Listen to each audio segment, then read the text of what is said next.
SN Banerjee রোডের সেই ছবি আপনারা দেখতে পাচ্ছেন। মিছিল এগিয়ে চলেছে, ফের পথে ডিএ আন্দোলনকারীরা। বকেয়া ডিএ মিটিয়ে দিতে হবে, বকেয়া ডিএর 100% মেটানোর নির্দেশ দিয়েছে সুপ্রিম কোর্ট। আর সেই নির্দেশ অবিলম্বে কার্যকর করতে হবে, এই দাবিকে সামনে রেখেই তারা এবার পথে নামলো, অর্থাৎ ফের পথে নামলো সংগ্রামী যৌথ মঞ্চ।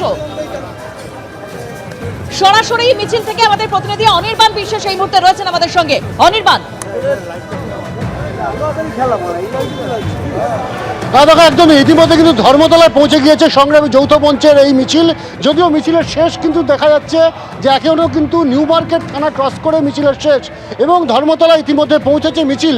এবং এই মিছিল থেকে মূল দাবি যে সরকারের উপরে চাপ সৃষ্টি করতে চাইছেন তারা, কারণ সুপ্রিম কোর্টের যে অর্ডার রয়েছে সেই অর্ডারে অবিলম্বে 25% দিয়ে দেওয়ার কথা বলা রয়েছে, সেই অবিলম্বে 25% দিয়ে দিতে হবে। এবং তুমি দেখতে পাচ্ছ মাঝে মধ্যে কিন্তু চোর চোর স্লোগান উঠছে এখানে, এবং বিভিন্ন ধরনের স্লোগান কিন্তু উঠছে। আমরা কথা বলবো অনিরুদ্ধ দা রয়েছেন এখানে, বর্ষিয়ান যৌথ সংগ্রামী যৌথ মঞ্চের সদস্য। অনিরুদ্ধ দা, আজকে আপনারা রাস্তায় নামতে বাধ্য হয়েছেন, সুপ্রিম কোর্টের তো অর্ডার হয়ে গেছে যে অবিলম্বে 25% দিয়ে দিতে হবে, তারপরেও কেন রাস্তায় নামতেন?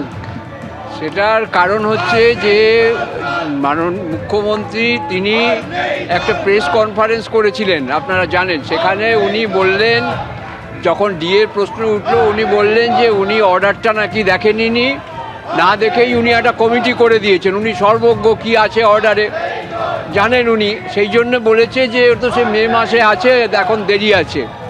তো এই যে কথাটা, এই কথাটার মধ্যে দিয়েই স্পষ্ট যে উনি কোনো মহার্ঘ ভাতা, কোনো বকেয়া টাকা কিছু দেবেন না। সুপ্রিম কোর্ট যদিও বলেছে যে অবিলম্বে 25% দিতে হবে, কিন্তু উনি কোনো টাকা দেবেন না বলে এই চালাকি করছেন।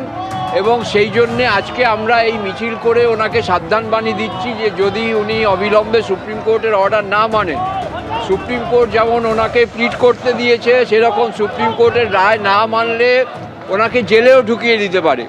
এবং যদি উনি এই মিছিল দেখেও সাবধান না হন, তাহলে আগামী দিনে আমরা এই সরকারকে অচল করে দেব। সামনে ভোট আছে এবং ইলেকশন কমিশনেও আছে। সুতরাং বিহারের এই উদাহরণ আছে, বিহারের কর্মচারীরা এইভাবে সরকার অচল করে তারা তাদের দাবি আদায় করেছিল।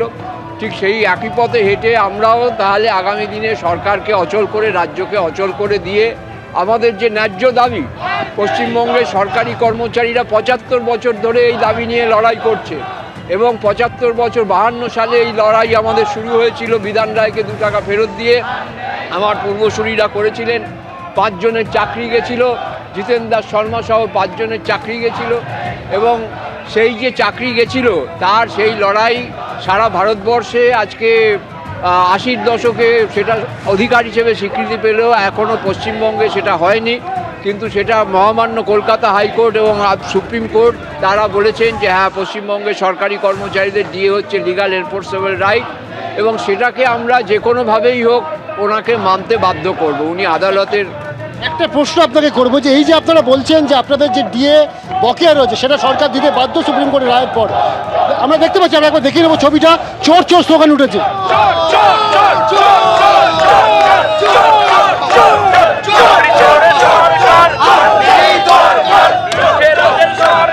আমরা কথা বলবো আবার অনিরুদ্ধদার সঙ্গে। অনিরুদ্ধদা, একটা বিষয় সাধারণ মানুষের কাছে খুব কনফিউশনের বিষয়, সেটা হচ্ছে যে রাজ্য সরকার বাজেটে 4% ডিএ ঘোষণা করেছে। আপনাদের এই মুহূর্তে কেন্দ্রীয় সরকারের যে কর্মচারী আছে তাদের সঙ্গে ডিএর পার্থক্যটা কোথায়, এবং কত শতাংশ ডিএ বকেয়া রয়েছে, এই যে কনফিউশনটা যদি পরিষ্কার করে দেন। আমাদের সুপ্রিম কোর্টের রায়টা হচ্ছে 2009-এর যে রোপা তার বকেয়া নিয়ে, যেটা 12-14 বছর আগে সেই টাকাটা রাজ্য সরকার পেয়ে গেছে। সেই টাকার কোনো হিসেব নেই, সেই টাকা দেশে আছে কিনা আমাদের সন্দেহ আছে। এবং এই বর্তমানে 2019-এর যে রোপা, সেখানে আমাদের যে 40% মহার্ঘ ভাতা পাওনা, তার মধ্যে 4% দেওয়া আছে। রাজ্যের মুখ্যমন্ত্রী কথায় কথায় চিৎকার করে কেন্দ্রের কাছে 2 লক্ষ কোটি টাকা পাওনা। তা কেন্দ্র যদি এখন 2 কোটি টাকা দেয় উনি মেনে নেবেন? আমাদের 40 টাকা পাওনা, উনি 4 টাকা দিচ্ছে নাকি? ছেলে খেলা করছেন। এবিপি আনন্দ, এগিয়ে থাকে, এগিয়ে রাখে।